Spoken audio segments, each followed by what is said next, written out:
సంస్థల్ని అదేవిధంగా ప్రభుత్వ ఉద్యోగులకు నా విజ్ఞప్తి ఒకటే, ఇది కష్ట సమయము. ప్రజలు కష్టాలలో ఉన్నప్పుడు రాజకీయ ప్రయోజనాల కోసం మనం ఆలోచన చెయ్యొద్దు. వ్యక్తిగత స్వార్థాన్ని వదులుకొని మనం చేయగలిగిన సహాయాన్ని మనం చేయాలి. ఒకవేళ మనకు సహాయం చేయాలన్న ఆలోచన లేదు, దేవుడు అలాంటి బుద్ధి మనకి ఇయ్యనప్పుడు ఫామ్ హౌస్లో మౌనంగా అయినా ఉండొచ్చు, విదేశీ పర్యటనలో విలాసవంతమైన జీవితాన్ని అయినా గడపొచ్చు, కానీ ఉత్తగానే ప్రజల మీద బురద చల్లడానికి ప్రయత్నం చేయకూడదు. ఈరోజు చంద్రశేఖరరావు గారు ప్రధాన ప్రతిపక్ష నాయకుడుగా, పక్క రాష్ట్రంలో కూడా ప్రధాన ప్రతిపక్ష నాయకుడు ప్రజల దగ్గర తిరుగుతున్నాడు. మా షర్మిల గారు గతంలో వర్షాలు వస్తే పక్క రాష్ట్రంలో ప్రజల దగ్గరికి వెళ్ళింది. ఈరోజు నిజంగానే ప్రజలు ఇంత విపత్కర పరిస్థితులు ఎదుర్కొంటున్నాయని బీఆర్ఎస్ భావించినప్పుడు ప్రధాన ప్రతిపక్ష నాయకుడు ప్రభుత్వానికంటే ముందు ప్రజల దగ్గరికి వెళ్ళాలి, ప్రజా సమస్యల్ని ప్రభుత్వానికి నివేదించాలి, ప్రజల యొక్క విజ్ఞప్తులు తీసుకొని ప్రధాన ప్రతిపక్షంగా చంద్రశేఖరరావు గారు ఆ సమస్యల్ని ప్రభుత్వం దృష్టికి తీసుకొచ్చి అవసరమైతే ప్రభుత్వాన్ని నిలదీసినా పర్వాలేదు. ప్రజా సమస్యల పరిష్కారంలో భాగంగా వారు ఫామ్ హౌస్లో నుంచి బయటకు రారు, వారు మౌనం వీడరు. వారు ఎందుకు మౌనముద్ర వహించారో నాకైతే అర్థం కాలేదు. ప్రధాన ప్రతిపక్ష నాయకుడిగా మౌనముద్ర వహించడానికి ప్రధాన ప్రతిపక్ష నాయకుడు హోదా వారికి అవసరం లేదని నేను భావిస్తున్నా. రెండవది కేటీఆర్ గారు, వారు ట్విట్టర్లోనే మాట్లాడుతున్నారు. వారు ఎక్కడుండి మాట్లాడుతున్నారే తెలంగాణ ప్రజలు గమనించాలి. వారు ఈరోజు అమెరికాలో ఉన్నారు, ఆయన ఫ్రెండ్స్తోనే అమెరికాకు పోయాడు. నో ప్రాబ్లం, నీకు ఫ్రెండ్స్ ఉన్నారు, పార్టీలు చేసుకోవాలా, నీకు నీ పర్సనల్ లైఫ్ని సాక్రిఫైస్ చేయమని మేము వివరం అడగడంలే. If you want to enjoy you can enjoy.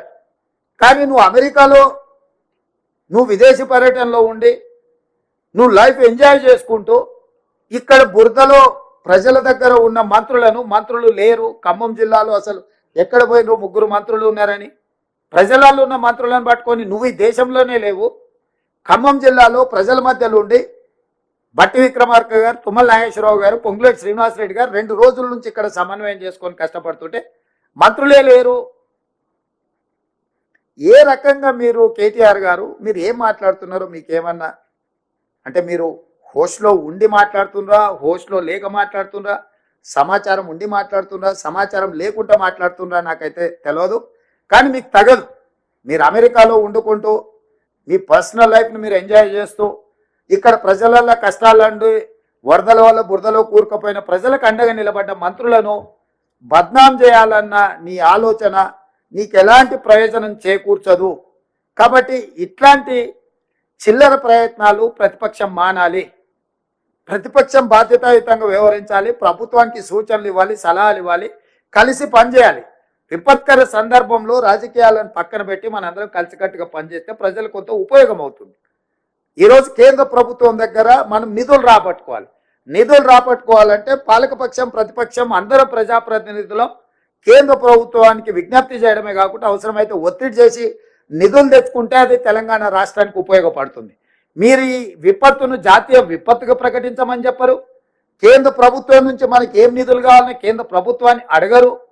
కనీసం ప్రధాన ప్రతిపక్ష నాయకుడిగా 10 సంవత్సరాలు ముఖ్యమంత్రిగా తెలంగాణ ఉద్యమకారుని అని చెప్పుకునే మీరు తెలంగాణకి ఇంత కష్టం వచ్చి 16 మంది ప్రాణాలు కోల్పోయి, పశు సంపద కోల్పోయి, వేల కోట్ల రూపాయల ఆస్తులు నష్టపోయి అంటే 20 ఫీట్ల పైన ఇళ్లకు నీళ్ళు వచ్చి ప్రజలు కష్టాలలో ఉంటే కనీసం పలకరించడానికి కూడా మీకు మనస్కరించలేదు.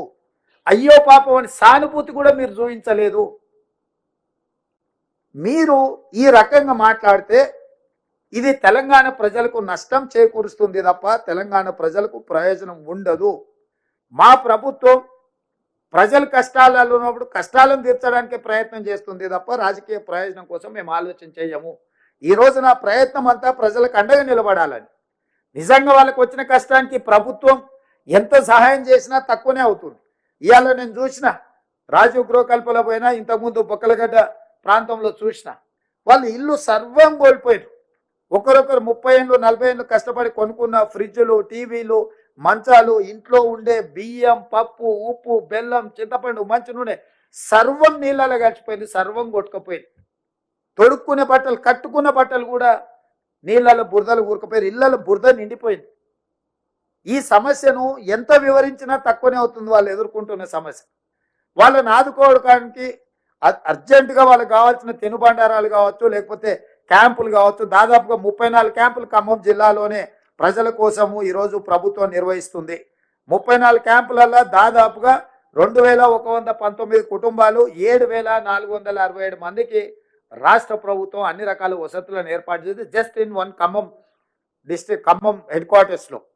సో ఇట్లా ప్రభుత్వము ఇన్ని మంచి పనులు చేస్తుంటే పాపం ఉపరాష్ట్రపతి వెంకయ్య నాయుడు గారు ముందుకు వచ్చి టోకెన్గా అంటే నేను మీతోనున్నా అని ఒక నైతిక మద్దతు ఇవ్వడానికి వారు ముందుకు వచ్చి కొంత ఆర్థిక సహాయాన్ని, ముఖ్యమంత్రి సహాయాన్ని నిధికి ఇచ్చారు.